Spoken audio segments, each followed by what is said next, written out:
ನಮಸ್ತೆ friends, good food lunch ಚಾನಲ್ಗೆ ನಿಮಗೆಲ್ಲರಿಗೂ ಆತ್ಮೀಯ ಸ್ವಾಗತ. ಇವತ್ತಿನ ರೆಸಿಪಿ ನೋಡಿ, ಸೀಸನಲ್ಲಿ ಸಿಗುವಂತಹ ಕಾಳು ಮತ್ತು ಈ ರೀತಿ ಮಸಾಲೆ ರೆಡಿ ಮಾಡಿದಂತಹ ಮೆಂತ್ಯ ಸೊಪ್ಪು, ಬಟಾಟೆ ಮತ್ತು ಈ ಕಾಳನ್ನು ಹಾಕಿ ಮಾಡಿದಂತಹ ಪದಾರ್ಥ ಇವತ್ತಿನ ರೆಸಿಪಿ. ಚಪಾತಿ ಅನ್ನಕ್ಕಂತೂ ಹೇಳಿ ಮಾಡಿಸಿದ ಕರಿ ಇದು. ಖಂಡಿತ ನೀವು ಸಹ ಟ್ರೈ ಮಾಡಿ ನೋಡಿ. ನಾನಿಲ್ಲಿ ಒಂದು ಅರ್ಧ ಅಥವಾ 1 ಕಪ್ ಹಾಕ್ಕೊಳ್ಬಹುದು ತೆಗೆದುಕೊಂಡಿದ್ದೇನೆ ಕಾಳನ್ನು. ಇದನ್ನೆಲ್ಲ ಬಿಡಿಸಿ ನಾನು ರೆಡಿ ಮಾಡಿ ಇಟ್ಟಿದ್ದೇನೆ. ಇಲ್ಲಿ ಇದಕ್ಕೆ ನಾವು ಮಸಾಲೆ ನೋಡುವ ಏನು ಬೇಕು ಅಂತ. ಒಂದು 1/4 ಭಾಗದಷ್ಟು ಈರುಳ್ಳಿ, ಒಂದು 6ರಿಂದ 8 ಬೆಳ್ಳುಳ್ಳಿ, ಸಣ್ಣ ತುಂಡು ಶುಂಠಿ, 4 ಲವಂಗ, ಸಣ್ಣ ತುಂಡು ಚಕ್ಕೆ ಮತ್ತು ಒಂದು ಸಣ್ಣ ತುಂಡು ಜಾವಿತ್ರಿ, 1 ಕಪ್ಪಿನಷ್ಟು ಫ್ರೆಶ್ ತೆಂಗಿನ ತುರಿ ಇದಕ್ಕೆ, ಮತ್ತು ಸ್ವಲ್ಪ ಒಂದು 1/4 ಚಮಚ ಗಸಗಸೆ. ಇದರಲ್ಲಿ ಈಗ ನಾನು 1 ಚಮಚ ಎಣ್ಣೆಗೆ ಚಕ್ಕೆ ಮತ್ತು ಏಲಕ್ಕಿ, ಲವಂಗ ಹಾಕಿದ್ದೇನೆ. ಹಾಗೆ 1 ಟೇಬಲ್ ಸ್ಪೂನ್ನಷ್ಟು ಕೊತ್ತಂಬರಿ ಬೀಜ, ಒಂದು ಅರ್ಧ ಟೀ ಸ್ಪೂನ್ನಷ್ಟು ಜೀರಿಗೆ, ಒಂದು 1/4 ತುಂಡು, ಒಂದು ಮಧ್ಯಮ ಗಾತ್ರದ ಈರುಳ್ಳಿಯ 1/4 ತುಂಡನ್ನು ಹಾಕಿದ್ದೇನೆ. ಇದು ಸ್ವಲ್ಪ ಈರುಳ್ಳಿಯನ್ನು 1-2 ಸೆಕೆಂಡ್ ಹುರಿದ್ರೆ ಸಾಕು. ನಂತರ ತೆಂಗಿನ ತುರಿ ಹಾಕಿ, ತೆಂಗಿನ ತುರಿಯ ಒಳ್ಳೆ ಪರಿಮಳ ಬರುವವರೆಗೆ ಹುರಿಬೇಕು. ಒಂದು 1/4 ಟೀ ಸ್ಪೂನ್ನಷ್ಟು ಕರಿಮೆಣಸು, ಒಂದರ ನಂತರ ಒಂದು ಹಾಕ್ತಾ ಹೋಗುವ ಎಲ್ಲ ಸಾಮಾನನ್ನು.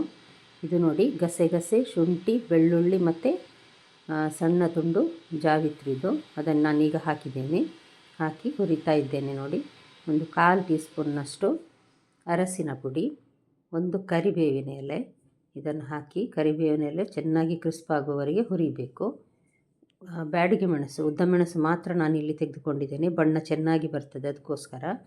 ಇದನ್ನು ಅಷ್ಟೇ ಒಳ್ಳೆ ಕುರುಮ್ ಆಗುವವರೆಗೆ ಹುರಿಬೇಕಂದ್ರೆ ಅದು ಕ್ರಿಸ್ಪ್ ಆಗಬೇಕು. ಈಗ ನೋಡಿ ಆಯಿತು. ಇದನ್ನು ನಾನು ತಣ್ಣಗಾಗಲಿಕ್ಕೆ ಒಂದು ಪ್ಲೇಟಿಗೆ ಹಾಕಿ ಇಟ್ಟಿದ್ದೇನೆ.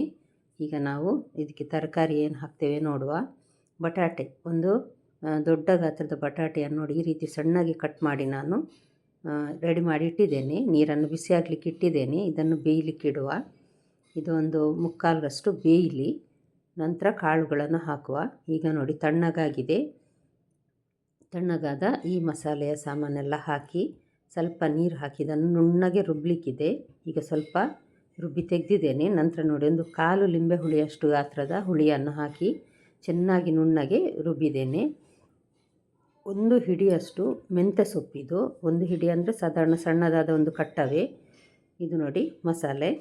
ಮೆಂತ್ಯ ಸೊಪ್ಪನ್ನು ಸಣ್ಣಗೆ ಕಟ್ ಮಾಡಿ ನಾನಿಲ್ಲಿ ರೆಡಿ ಮಾಡಿ ಇಟ್ಟಿದ್ದೇನೆ.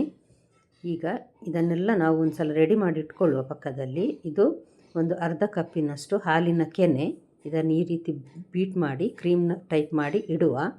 ಈಗ ನೋಡಿ, ಅದರಲ್ಲಿ ಕೆಂಪು ಕಾಳು ಸಹ ಇತ್ತು, ಅದನ್ನು ಸಹ ಒಂದು 4 ಹಾಕಿದ್ದೇನೆ ನಾನು. ಒಂದು ದೊಡ್ಡ ಟೊಮ್ಯಾಟೊ, ನಂತರ ಮೆಂತ್ಯ ಸೊಪ್ಪು, ಸಣ್ಣಗೆ ಕಟ್ ಮಾಡಿದ ಮೆಂತ್ಯ ಸೊಪ್ಪು. ತುಂಬ ಸಣ್ಣದಾಗಿ ಸಹ ನಾನು ಕಟ್ ಮಾಡಲಿಲ್ಲ, ಸ್ವಲ್ಪ ದೊರಗಾಗಿ ಕಟ್ ಮಾಡಿದ್ದೇನೆ. ಇದನ್ನೀಗ ಮುಚ್ಚಳ ಮುಚ್ಚಿ ಉಪ್ಪು ಹಾಕಿ ನಂತರ ಬೇಯಲಿಕ್ಕಿಡುವ. ನೋಡಿ, ಉಪ್ಪು ಸಹ ಹಾಕಿದ್ದೇನೆ ನಾನು. ಮೆಂತ್ಯ ಸೊಪ್ಪು, ಸಾಧಾರಣ ಬಟಾಟೆ ಬೆಂದಿದೆ, ಹಾಗಾಗಿ ಹೆಚ್ಚು ಹೊತ್ತೇನು ಬೇಕಾಗಿಲ್ಲ. ಇದು ಬೆಂದ ಕೂಡಲೇ ಇದಕ್ಕೆ ನಾವು ಕಡಿದಿಟ್ಟ ಮಸಾಲೆಯನ್ನು ಹಾಕಬೇಕು. ಹಾಕಿ ಮಸಾಲೆಯ ಹಸಿ ವಾಸನೆ ಹೋಗುವವರೆಗೆ ಲೋ ಟು ಮೀಡಿಯಮ್ ಹೀಟಲ್ಲಿ ಕುದೀಲಿಕ್ಕಿಡುವ. ಇದನ್ನು ನೀವಿನ್ನೂ ನನ್ನ ಚಾನಲ್ ಗುಡ್ ಫುಡ್ ಲ್ಯಾಂಡನ್ನು ಸಬ್ಸ್ಕ್ರೈಬ್ ಮಾಡಿಲ್ಲ ಅಂದರೆ ದಯವಿಟ್ಟು ಸಬ್ಸ್ಕ್ರೈಬ್ ಮಾಡಿ. ಹಾಗೂ ನಿಮಗೆ ಈ ರೆಸಿಪಿ ಇಷ್ಟ ಆದರೆ ದಯವಿಟ್ಟು ಲೈಕ್ ಬಟನನ್ನು ಪ್ರೆಸ್ ಮಾಡಿ, ಮತ್ತು ಫ್ಯಾಮಿಲಿ ಫ್ರೆಂಡ್ಸಿಗೆ ಖಂಡಿತ ಶೇರ್ ಮಾಡೋದನ್ನು ಮರಿಬೇಡಿ. ನೋಡಿದ್ರಲ್ಲ ಎಷ್ಟು ಚೆನ್ನಾಗಿ ಬಂದಿದೆ.